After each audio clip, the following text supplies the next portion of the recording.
I'm really excited to present this next piece to you. Our Earth group worked really hard. This probably was one of our longest pieces that we created this year. The way that we had to shoot it was hanging or suspending a camera from above and having the children move in small movements in order to capture an entire scene. And this was a little bit tricky because the students came with this idea to have the main character, Benjamin Franklin, transport through time. And as an art team, we're thinking, how can we help them bring this to life? We were already studying stop motion, and we started to show them certain commercials that have used stop motion to create magical scenes, and how a character can be transported and the background can change instantly. And they were definitely interested in that.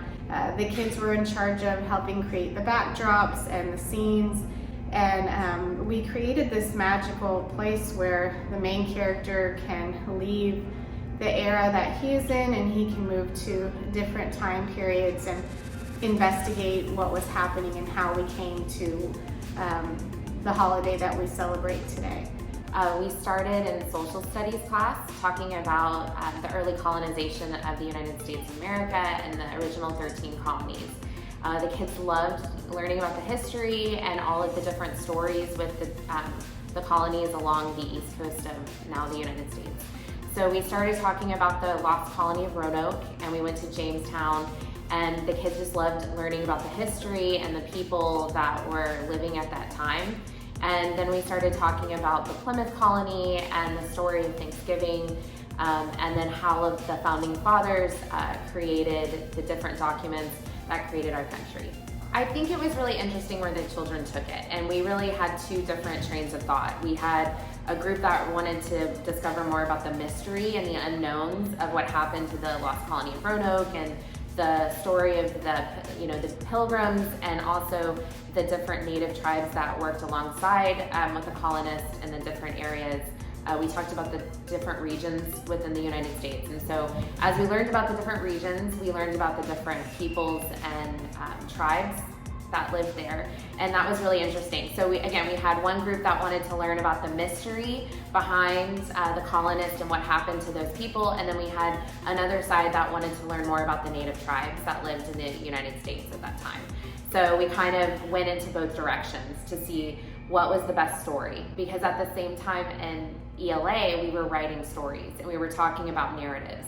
So as we talk about a good story, we looked at history and we looked at realistic fiction. We were reading in class The Sign of the Beaver, which was a story, it's a historical fiction about a boy. He's a colonist in Maine who is living in an area where a native tribe lives, and he needs them to survive while he's like lost in the woods and he needs help. That was going on in our class. So we're reading a story of historical fiction, we're talking about storytelling, and then we're learning about these people through their stories, and we talked about primary and secondary resources. So, we have these paintings and we have these artist renditions of what it looked like, which was really interesting. But then we were able to kind of dig deeper and find the stories, journals that these colonists wrote, and like maps, old maps, which were really interesting for the kids too to look at. So we created our story using all of these elements that the kids really enjoyed. So I hope you enjoyed the show. It was a lot of work, a lot of love went into it, and I'm very proud of the kids, so enjoy.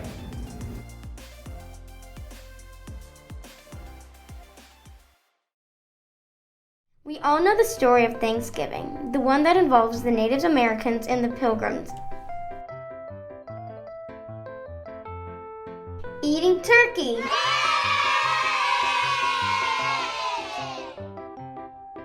The Pilgrims who wore the big buckle hats and the gold belt buckles. I want to tell you a tale, what is true and what is false. You see, it all started with the curiosity of one man, our hero, Benjamin Franklin. Benjamin Franklin was an inquisitive man. He was always building, tinkering, and exploring. He was an inventor who created solutions to everyday problems and innovated new technology. He was the inventor of the bifocals, the Franklin stove, swim fins, and of course the lightning rod.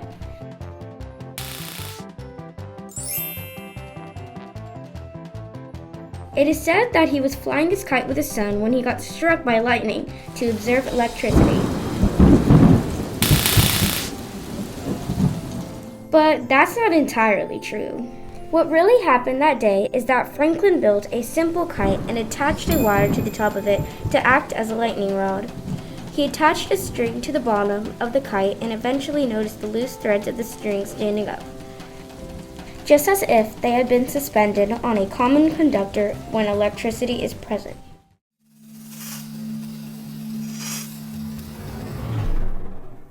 After his experiment, something unbelievable started to happen. A bright light surrounded him, and he began to feel like he was falling. Suddenly, he woke up and realized something was very different. He was transported to the year 1507 in England. Now, this might have worried most people, but not Benjamin. He decided to take advantage of this and interview Queen Elizabeth. He always wanted to learn more about the founding of America.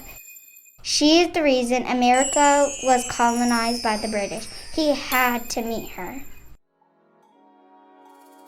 Elizabeth's reign was sometimes referred to as England's Golden Age, an era of peace and prosperity when the arts had a chance to blossom with Elizabeth's support. Have you ever heard of Shakespeare? During her reign, Elizabeth I established the Protestant Church of England, Defeated the Spanish Armada in 1588, maintained peace inside her previously divided country, and created an environment where the arts flourished. She was sometimes called the Virgin Queen, as she never married.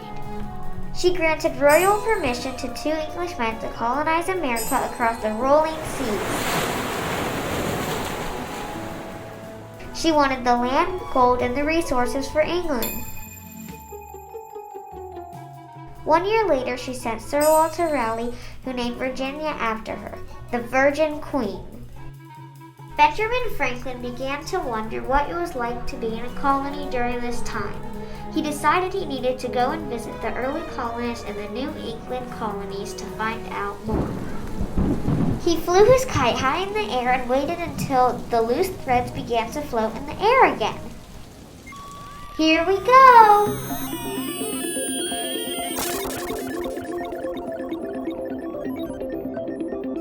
Benjamin Franklin soon found himself in the middle of the Plymouth colony and the first Thanksgiving celebration of 1621.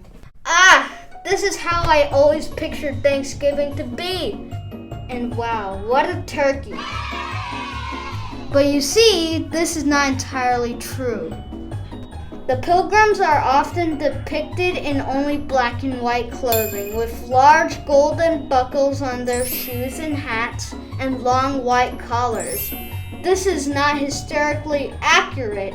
The Pilgrims in fact wore a wide variety of colors, and the big buckles were definitely not true. William Bradford, the leader of the Pilgrims, explained that they first came from England and then went to Holland. Later, they wanted more freedom for their religion, so they decided to come to the British colonies of North America. They landed here on Plymouth Rock in 1620. They arrived and it was winter. It was so cold and they had no food, and almost half of their people died. They would not have survived that first winter if they did not receive the help they did from their native friends, Tisquantum, who they call Squanto. When he was a small child, he was taken to Europe as a slave. This is where he learned English. Eventually, he was able to go back home to his country, but when he returned, his tribe was all gone. They had all died. He joined another tribe and helped the Pilgrims because he wanted the Pilgrims' support to overturn another tribe. He was a translator between tribes and gave them information to survive. He showed them how to plant the 3 sisters, corn, beans, and squash. He also placed a fish on top to fertilize the plants. This taught them how to grow their crops through the winter in order to survive. Okay. Now back to Thanksgiving dinner. Remember, things may not be what you think they are. What really happened that day is the Native Americans heard gunshots from the Pilgrim area. The chief sent 90 men to see what was going on. They saw the Pilgrims having a feast to celebrate their harvest. The Pilgrims invited us to celebrate the crops they had grown with our help. Instead of the food we eat today at our Thanksgiving dinners, the colonists would have eaten venison and other game they would have hunted, corn, squash, berries, and fish. Benjamin Franklin thought about what he had learned. Thanksgiving was a celebration, not a holiday like it is now. He had wondered when it became the holiday that we celebrated today. He knew what he had to do. He flew his kite high in the air and waited until the loose threads began to float in the air again. Here we go!